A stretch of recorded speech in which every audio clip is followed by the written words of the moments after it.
ओम शांति। भगवान के प्रेम में कैसे डूबे के 99वें सेशन में आप सभी ब्राह्मण आत्माओं का स्वागत है। कल हमने देखा कि अगर भगवान के गहरे प्रेम को पाना है, परमात्म प्रेम में डूबना है, तो स्वयं में परिवर्तन लाना जरूरी है। लेकिन कई सारी ब्राह्मण आत्माओं का प्रश्न होता है कि वह परिवर्तन तो ले आती है, लेकिन वह परिवर्तन सदा काल का नहीं रहता है, यानी सदा अमृत वेला नहीं रह पाता है।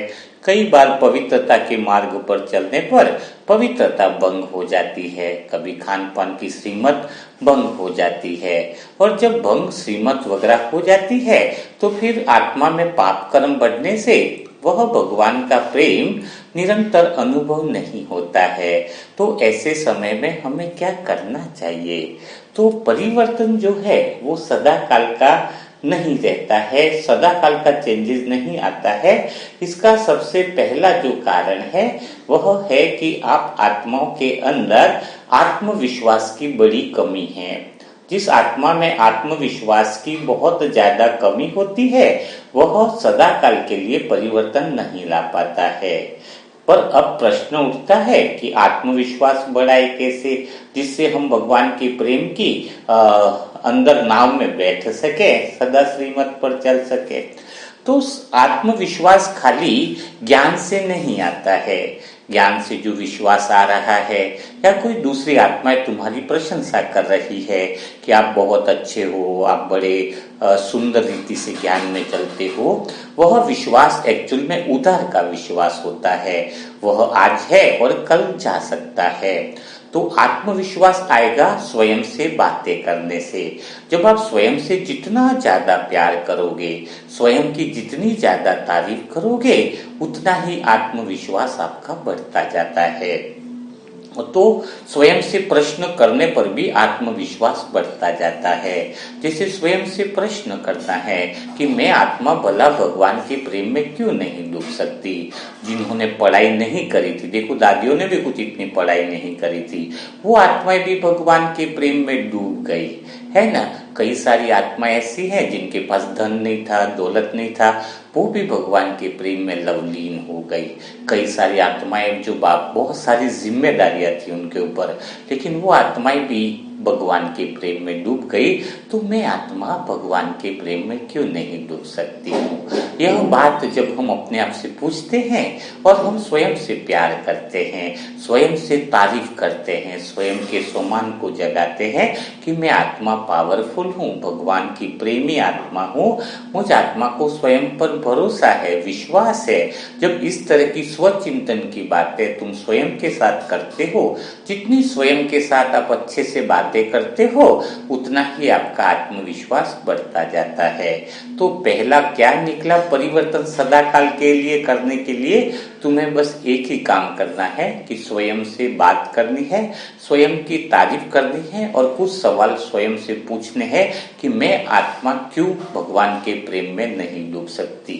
आप भी डूब सकते जब सभी आत्माएं प्रेम में डूबी है, जिनकी परिस्थिति आपके जैसी ही थी, तो कोई बहुत बड़ी बात नहीं है।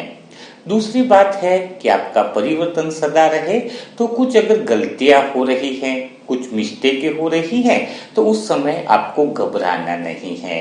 अगर आप अपने जीवन में भगवान के प्रेम में डूबना चाहते हो, सदा श्रीमत पर चलना चाहते हो, तो आपको मेहनत और संघर्ष में फर्क पता होना चाहिए कि मेहनत और संघर्ष में क्या अंतर है। आप अगर केवल मेहनत करते हो तो भगवान के प्रेम में डूब नहीं सकते हो। भगवान के प्रेम में तो संघर्ष में भी टिके रहना पड़ता है। अब आप सभी आत्माओं का प्रश्न उत्पन्न होगा कि मेहनत और संघर्ष में अंतर क्या है? तो मेहनत और संघर्ष में बहुत बड़ा अंतर है। मेहनत उसे कहेंगे जिसमें सारी परिस्थिति आपके अनुकूल हो। जैसे आप सुबह सेंटर जाना चाहते हो तो काम निपटा के जा पा रहे हो, है ना, रात को भी 9 बजे आराम से सो पा रहे हो मुरली का पोता मिल दे करके, है घर में ही खाना बन रहा है, सारी व्यवस्था है और आप खाना भी बाबा की श्रीमत में खा रहे हो। सारी परिस्थितियां अनुकूल होने पर जो पुरुषार्थ आप करते हो उसको हम मेहनत करते हैं। लेकिन हर एक ब्राह्मण आत्मा के जीवन में ऐसा मौका आता है जब उसको बाहर 2-2 दिन के लिए बाहर रहना पड़ता है, तब उसको घर का खाना नहीं मिलता है तो बाहर 2 दिन तक भी फल फ्रूट पे रहना पड़े, तो संघर्ष में जो आत्मा टिक जाती है। रात को 12 बजे सोए हैं लेकिन अमृत वेला फिर भी उठना है, तो वह संघर्ष के समय की बात है, तो भी वह आत्मा उठे। कई बार जेब में पैसा नहीं है तो भी सेंटर पहुंचना है, तो यह संघर्ष की बात है। कल ही एक भाई जी ने अपना अनुभव बताया कि मैं बहुत बारिश हो रही थी, 1-1.5 किलोमीटर उनका दूर सेंटर है, तो भी उन्हें क्लास कराने वो गए। तो वो उनके संघर्ष को दिखाता है कि हर समय बारिश नहीं है, तूफान नहीं है, तब तो सेंटर जाना एक नॉर्मल बात है, लेकिन बारिश के तूफान में भी वह भाई सेंटर तक गए। तो मुझे बहुत प्रसन्नता हुई कि ऐसी आत्माएं भगवान के लाल हैं जो संघर्ष के समय टिकी रहे। जो संघर्ष में टिकता है वह सदा परिवर्तन का समय ले आता है, उसके जीवन में सदा काल का परिवर्तन आ जाता है और ऐसी आत्माओं पर परमात्मा प्रेम बहुत न्यौछावर हो जाता है। तो आपको क्या देखना है, अंदर से चेक करना है कि जीवन में 1 महीना 2 महीने में ऐसा समय आता ही है कि जब हमें संघर्ष का समय आता है, तो अपने आप से बातें करनी है कि जब भी ऐसी परिस्थिति आई, ऐसा समय आया, ऐसा संघर्ष का समय आया, तो उस समय मैं आत्मा अपनी श्रीमत से हिलूंगी नहीं। भगवान से प्रेम किया है तो भगवान की श्रीमत को या भगवान के वचन को मैं तोड़ूंगी नहीं। ऐसा जब अपने आप से आप कमिटमेंट करते हो तो जैसे ही विपरीत परिस्थिति आती है तो आप उस समय हिलते नहीं हो। और जो विपरीत परिस्थिति में नहीं हिलता है, फिर भगवान की जो प्रेमी आत्मा है उसका नाम क्या है? हीरो पाठधारी आत्मा।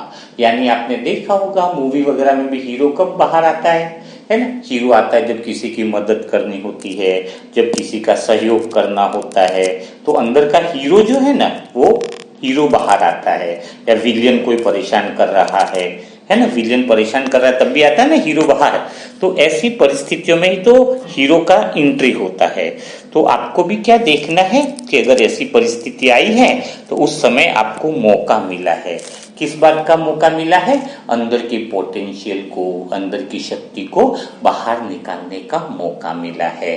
तो ऐसी परिस्थितियां आपके अंदर की शक्ति को बाहर निकालेंगी, जिससे आपकी शक्ति बढ़ेगी, जिससे आपका पावर बढ़ेगा। तो ऐसे समय में आप जो है कोई भी ऐसा परिस्थिति आई, संघर्ष का समय आया, तो उसको गुड मॉर्निंग पीस बोलो कि मुझे एक मौका मिला है अंदर के हीरो को बाहर निकालने का। और अपने आप से प्रण करो, कमिटमेंट करो कि चाहे परिस्थिति कितनी भी खराब हो, लेकिन मैं आत्मा इस पर टिकी रहूंगी। जब इस तरह के ख्याल आपके अंदर रहते हैं तो फिर आप भगवान के प्रेम में डूबते जाते हो, भगवान के दिल में जगह बनाते जाते हो। क्योंकि ऐसे समय में भी जब भगवान की श्रीमत का हाथ नहीं तोड़ते हो, माया से दोस्ती नहीं करते हो, तो समझ लो आप भगवान के घर की प्रिय आत्मा बन चुके हो।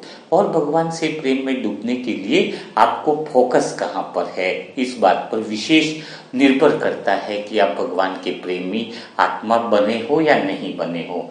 तो भगवान के प्रेम में डूबने के लिए आपका फोकस किस पर होना चाहिए, इसके लिए हम एक छोटी सी कहानी से समझते हैं। एक बार एक राजा था, उसकी 4 पत्नियां थी, 4 रानियां थी। तो उसमें से जो सबसे छोटी रानी थी, राजा उसको इतना प्यार करता था कि जहां पर भी जाए छोटी रानी को साथ में लेके जाता था, घुमाना फिराना सब करना। इसके बाद जो तीसरे नंबर की रानी थी, उसको कभी कभार साल भर में लेकर के जाता था। दूसरे नंबर की जो रानी थी वो समाज के फंक्शनों में लेकर के जाता था। और पहली जो रानी थी उसको तो घर से बाहर ही नहीं निकलने देता था, उसको वो घर में ही, महल में ही रहती थी, कामकाज ही करती रहती थी। उस तरीके से उसका चारों रानी के प्रति अलग अलग व्यवहार था। एक बार राजा बहुत बीमार हो गया, उसको मैसेज मिला कि अब तुम्हारा बचना मुश्किल है, तुम्हारी मौत निश्चित है 4-5 दिन में। तो बहुत घबरा गया। उसने सोचा मैं रानी के बिना तो रह नहीं सकता हूँ, अकेले में नहीं जाऊंगा। सोचा छोटी रानी को बोला कि तुम क्या, मेरे पहले प्रथा भी चलती थी ना, जौहर प्रथा भी चलती थी। तो वो बोले कि चौथी रानी को बोले कि क्या तुम मेरे साथ जौहर कर लोगी, क्या तुम मेरे साथ मरने के लिए तैयार हो, क्या तुम मेरे साथ आगे की यात्रा करोगी। तो चौथी रानी ने कहा नहीं नहीं, मैं तुम्हारी सब व्यवस्था कर दूंगी शमशान जाने का ये सब, लेकिन मैं जो है वो तुम्हारे साथ नहीं चलूंगी। तो वो राजा दुखी हुआ। फिर तीसरी रानी को बुलाया, उसको बोला कि तुम आओगी मेरे साथ। तो उसने भी बस यही कहा कि चौथी रानी ने तो व्यवस्था करने के लिए बोला, लेकिन तीसरी रानी ने कहा कि मैं तुम्हारे शमशान तक आ सकती हूँ, लेकिन उसके आगे मैं नहीं आ सकती हूँ, है ना। तो क्या है कि शमशान तक आ सकती हूँ, उसके आगे नहीं आ सकती हूँ, उसके आगे साथ मैं तुम्हारा नहीं दे सकती हूँ, ऐसा तीसरी रानी ने बोला। जब दूसरी रानी को पूछा गया तो उसने भी मना कर दिया, मैं तुम्हारे पीछे बहुत तुम्हारे नाम से पुण्य कर्म कर दूंगी, लेकिन मैं तुम्हारे साथ नहीं आ सकती हूँ। और जो जो पहली रानी थी जिसका उसने कभी साथ नहीं दिया, कभी उसको साथ में नहीं रखता था, उसने कहा कि मैं तुम्हारे साथ आने के लिए तैयार हूँ, है ना, मैं तुम्हारे साथ मौत के बाद भी साथ दूंगी। तो ये चारों रानियां वास्तव में किसका प्रतीक है, वो हमें फोकस और ध्यान को दर्शाती है। चौथी रानी है आपका शरीर, जिसके साथ आप दिन भर घूमते रहते हो, हर पल शरीर का ये करना है ख्याल, शरीर का वो करना है, शरीर के लिए कपड़े लाने हैं, लेकिन एक सेकंड मौत का समय आएगा ना, तो शरीर तुम्हारे साथ नहीं चलेगा। रास्ते में चलते हुए भी मौत आ जाए तो शरीर उसी समय साथ छोड़ देगा कि मैं तुम्हारी मौत के साथ नहीं चलूंगा, वो यही मिलकर के राख मिल जाएगा, जो चौथी रानी का प्रतीक है। तो अगर हमारा ध्यान जो सदा किसी भी पल साथ छोड़ सकता है यह शरीर, उस पर नहीं होना चाहिए, है ना। तीसरा कौन सा है, तीसरा है मित्र संबंधी। मित्र संबंधियों के पीछे हम अपना समय लगाते हैं, अपना फोकस लगाते हैं, हम अपनी शक्ति लगाते हैं, लेकिन मित्र संबंधी भी कहाँ तक साथ में चलेंगे, मित्र संबंधी शमशान तक साथ में चलेंगे और बोलेंगे कि आगे की यात्रा आपको खुद ही करनी है ना। और दूसरी रानी कौन सी है, घर धन दौलत, वो बाद में पुण्य कर्म अपने नाम का कर लेंगे बोलते हैं, लेकिन यह सब कुछ होता नहीं है, तो धन दौलत भी हमारे साथ नहीं चलने वाली है। तो पहली रानी है जो सदा साथ में चलेगी, मृत्यु के बाद भी आपके साथ में चलेगी, वह है आपकी कर्म, यानी कर्म की पोटली आपकी सदा साथ में चलेगी। तो आपका पूरा ध्यान उस रानी पर होना चाहिए जो सदा साथ में चलने वाला है। आप शरीर के लिए, दोस्तों के लिए, धन दौलत के लिए बुरे कर्म कर देते हो और वो बुरे कर्म से आप कितना परेशान हो जाते हो। तो आपका पूरा ध्यान जो साथ में चलने वाला है तो उस अच्छे कर्मों पर होना चाहिए। मेरा एक भी कर्म किसी को दुख देने वाला न हो, मेरा एक भी कर्म किसी को परेशान करने वाला न हो। तो जब हमारा ध्यान पूरी तरीके से कर्मों पर होता है तो भगवान के प्रेम में लवलीन होना बहुत आसान हो जाता है। जिस आत्मा का ध्यान अच्छे कर्मों पर रहता है, फिर भगवान की नजर उसके उस आत्मा पर पड़ी रहती है, उस आत्मा पर निरंतर रहती है। तो आज भगवान के प्रेम में डूबने की आपको आज के सेशन में बातें बताई है, उसको पूरी तरह से फोकस करना। कल भी यही सेशन चलेगा। अगर इन बातों को लगातार तुम फॉलो करोगे तो तुम्हें भगवान के प्रेम में डूबना बड़ा आसान हो जाएगा। इसको डायरियों में भी आप लिख सकते हो जो आज बातें बताई गई हैं। तो परिवार की दुआओं का कार्यक्रम चालू ही है। जिन जिन की फैमिलियों में दुआ दी है उनकी फैमिली में बहुत बड़ा परिवर्तन हो रहा है। उनके घर से मैसेजेस आ रहे हैं कि भैया वायुमंडल बदल गया है, भाई जी ये हो गया है, बहुत अच्छा फीलिंग आ रहा है, बच्चा जो इतना क्रोध करता था वो शांत होने लग गया है। तो बहुत प्रसन्नता होती है कि दुआएं अपना इतना काम करती है। तो आज भी हम दुआएं देने के लिए अंजना मेहता, अंजना बहन को हम जो है वो ढेर सारी अंजना बहन और उसके परिवार के लिए दुआ करेंगे। उनका परिवार सुख और शांति में रहे, भगवान की छत्र छाया उन पर सदा बनी रहे और परमात्मा की दुआओं से उन आत्माओं के परिवार के सदस्यों की शुद्ध मनोकामना पूरी हो।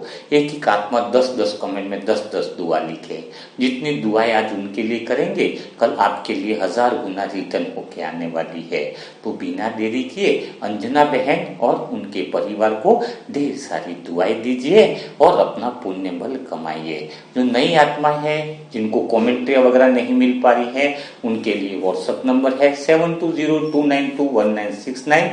इस पर ओम शांति लिखे, मैसेज लिखे, टास्क कंप्लीट ग्रुप की शर्तें बता दी जाएंगी और उसी अनुसार ग्रुप में उनको ऐड किया जाएगा। तो कल फिर मुलाकात करेंगे ऐसे ही दुआओं के सेशन के साथ, ऐसे ही भगवान के प्रेम में डूबने के सेशन के साथ। तब तक के लिए सभी भाई बहनों को ओम शांति।